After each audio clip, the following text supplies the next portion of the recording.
मैं Amit Sadafal, IT business coach और software developer, YouTube के इस चैनल ओएसएस में आपका स्वागत करता हूं। तो हम बात करेंगे आज दुकानदार की उन 7 समस्याएं जो मैंने पहले वीडियो में बताई थी। उन समस्या में से पहली समस्या को सॉल्यूशन देने के लिए मैं कोशिश कर रहा हूं। आप इस वीडियो को पूरा देखिएगा तो आपको समझ में आएगा कि पहली समस्या का सॉल्यूशन हम किस तरीके से दुकानदार भाइयों की मदद कर सकते हैं। तो हमारे दुकानदार भाइयों की समस्या थी कि उनको अपनी दुकान की सेल को बढ़ाने के लिए और अपने बिजनेस को ऑनलाइन ले जाने के लिए क्या आप कंप्यूटर टेक्नोलॉजी को सीखना पड़ेगा। तो इसका आंसर है, अगर कोई भी दुकानदार अपनी दुकान की सेल को बढ़ाना चाहता है और अपने बिजनेस को ऑनलाइन ले जाना चाहता है तो उसको अपनी दुकान के अकॉर्डिंग एक लेवल तक कंप्यूटर टेक्नोलॉजी को सीखना ही पड़ेगा। अब यहाँ से एक बात निकल कर आती है कि कंप्यूटर टेक्नोलॉजी तो बहुत बड़ी है, इसमें क्या क्या सीखें जिससे हमारी दुकान की सेल बढ़ सके और हमारी दुकान की ग्रोथ हो सके। इसका मतलब ये है कि एक दुकानदार अपनी दुकान की ग्रोथ अपने हाथों से ही कर सकता है, सब कुछ उसके पास ही है, लेकिन उसको सॉल्यूशन नहीं मिल रहा था। और एक बात और निकल के आती है, ज़्यादातर ऐसा देखा गया है कि हमारे भारत के दुकानदार भाई जो 40 साल से 70 साल की एज के बीच के हैं, वो सभी लोग गल्ले पर तो बैठे रहते हैं और कस्टमर के आने का इंतज़ार करते हैं। और सिर्फ ये कस्टमर जब आता है तो कभी बात होती है तो ये सुनने में आता है, दुकानदार भाई बोलते हैं कि हमने देखा कि हमसे तो भैया कंप्यूटर टेक्नोलॉजी और मोबाइल स्मार्टफोन नहीं समझ में आते, हमें तो सिर्फ आप सामान ले लो और कैश में पैसा दे दो। तो अब आई ना बात निकल कर पैसों के लेन देन की।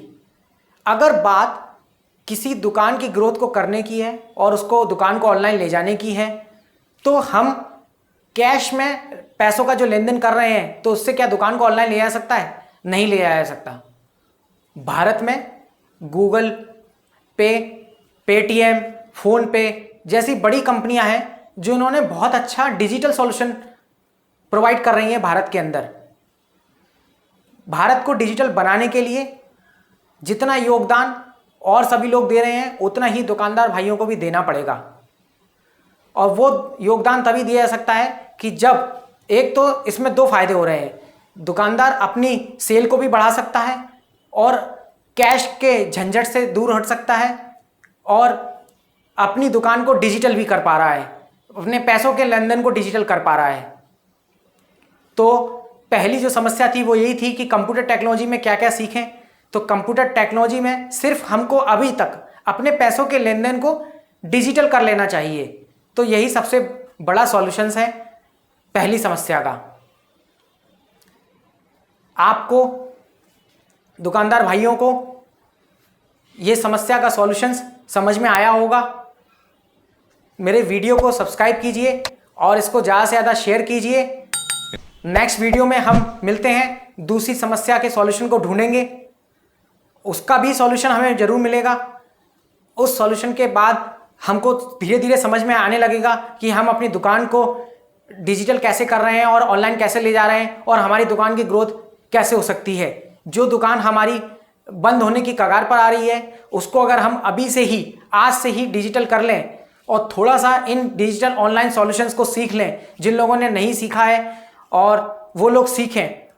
और मैं रिक्वेस्ट करूँगा अपने व्यूअर्स से, जो व्यूअर्स बहुत ज़्यादा इन सब चीज़ों को समझते हैं, तो प्लीज़ ऐसे दुकानदार भाइयों को ये वीडियो मेरा शेयर कर दीजिए ताकि वो मेरी जो मैं बात कह रहा हूँ उसको समझ सकें, जिससे ये एक सॉल्यूशन उनको समझ में आएगा। फिर मेरे इस चैनल पर बने रहिएगा क्योंकि मैं दुकानदार भाइयों के लिए और भी समस्याओं के सॉल्यूशन देने वाला हूँ, जिनसे बहुत अच्छा एक लेवल दुकानदार भाइयों का हो जाएगा और उनको नहीं लगेगा कि अब हमें दुकान चलाने में कोई समस्या आ रही है। क्योंकि वैसे तो जो मैंने 7 समस्याएं बताई हैं, उन 7 समस्याओं में तो दुकानदार को ऐसा लगता है कि अब तो मुझे अपनी दुकान को बंद करना ही पड़ेगा। तो इस वीडियो को इतना सब्सक्राइब कर दीजिए, ये वीडियो हर दुकानदार वासी तक वहां तक पहुंच जाए कि वीडियो शेयर होने के बाद वो इस वीडियो को देखे और समझे कि भारत में हम सिर्फ पैसों के लेन देन को डिजिटल सॉल्यूशंस को कैसे कर सकते हैं। तो मिलते हैं नेक्स्ट वीडियो में। Thank you.